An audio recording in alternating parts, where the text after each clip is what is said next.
It's Joshua Vergara. What's going on, everybody?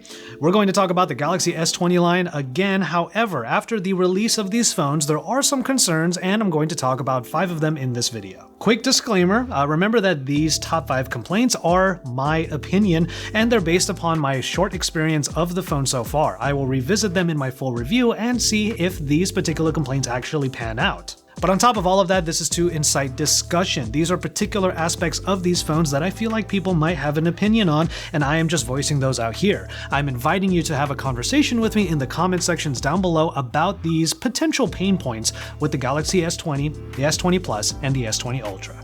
We're going to go from the outside looking in, and we'll start off with the design. Every Galaxy S20 device is still a good-looking phone. Especially with the Galaxy S20, the smaller one, it is easier to handle, and it's nice that we still have this option. The Galaxy S20 Ultra might be pushing it a little bit though with that really large rectangle on the back, but my main gripe about this is that we don't get that many crazy colors anymore. A lot of you out there know that I love my Galaxy Note 10. The smaller one, easier to handle, but it also comes in that really attractive red color. I actually put money down to get this version of the phone from a place in Hong Kong because I really was just enamored with that color. When it comes to the Galaxy S20 line, I don't really feel that same way. Yes, there is a cloud pink version of the S20 and also a cloud blue version of the S20 Plus. But when it comes to the Galaxy S20 Ultra, which I think a lot of people will opine for, there's only black and gray. It would be nice if all of those colors were available for all of the devices, like a pink Galaxy S20 Ultra might go over really well. Of course, Samsung's really good when it comes to accessories, so you can find ways of customizing each and every device. If you get the Galaxy S20 Ultra, you might want to do something like grab a grip case from Dbrand that also has the new robot camo skin on top. I actually had one on me and I was able to take a look at it on the Galaxy S20 Ultra and even the other 2 devices in the S20 line. They look really dope. If you want to check them out for yourself, I got a link in the description. It does seem like Samsung decided to dial back on the flair of their new devices and focused more on heightening the experiences, which makes perfect sense. And you know what? That particular point is something I'll touch upon again a little bit later in the video. Once you turn on the screens, you'll see that there's only one camera on the top, and personally, I am a little bit miffed about this. Only one camera on the front of every single device means that you only get one experience out of it. It might be a wide enough lens for things like getting people in your shot or even vlogging, but it would be nice if we could get more than one on there. But this time around, it's one singular one right dead center at the top.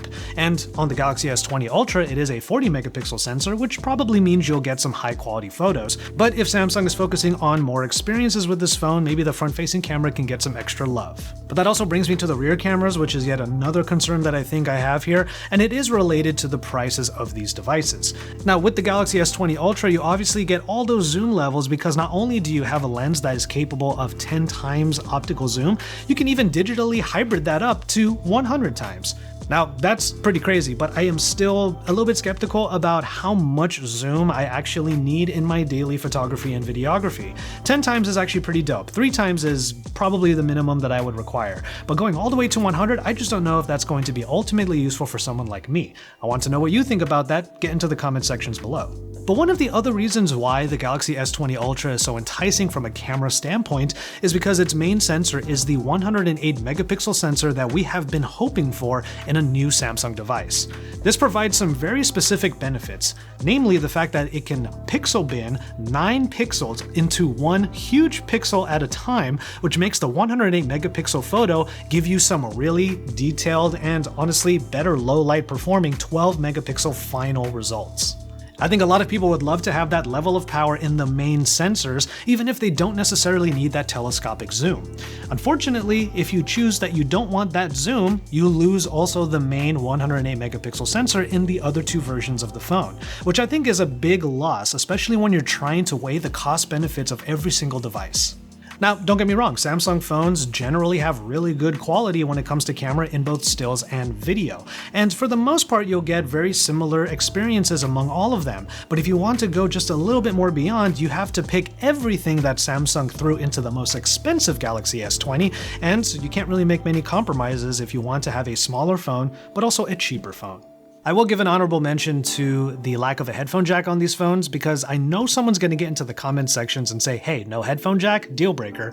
But honestly, we have been at this for almost 2 years now. There are not going to be headphone jacks in every single device, especially the ones that people might want the most.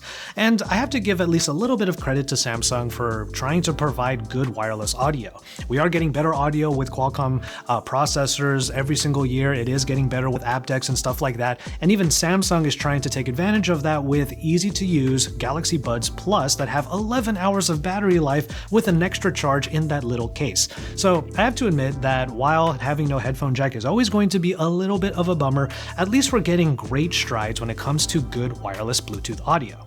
And ultimately, I know that you've been hearing me mention it a little bit throughout this video, but the price is going to be a main concern or even complaint for some people. Clearly, Samsung is experimenting with a few different ways of pricing their devices. Not only did the S10 Lite and the Note 10 Lite become a thing a little bit earlier on, they also had the S10e last year, which was a more affordable version of the flagship phones. It could be argued that each and every current phone is now a flagship device. You might need to wait for an S20e or an S20 Lite somewhere down the line, but right now we're looking at 3 flagship-capable phones with 5G, great specifications, high-powered cameras that are in different configurations, but ultimately, to Samsung, that justifies a starting price of $999 for the base model S20. That's pretty nuts, I'm not gonna lie, and Samsung is now back to setting that expectation that flagship phones should always be around $1,000, which I know some people might not have the stomach for. It is a hard pill to swallow.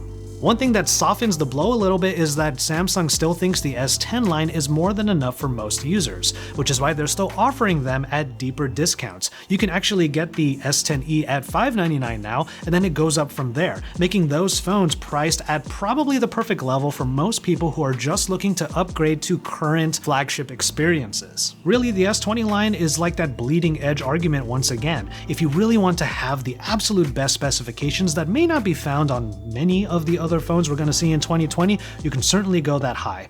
But the S10 is still around, and it's not like the S20 completely replaces them. It's just another tier that Samsung created, which actually I'm into. I kind of like that. But of course, the point of these videos is to start the discussion with all of you. I want to know if you feel the same way about the S10 line still being there, and I also want to know if you feel still reticent about the prices of the Galaxy S20 line. Let me know about all of that and all the other things I talked about in this video in the comment sections down below.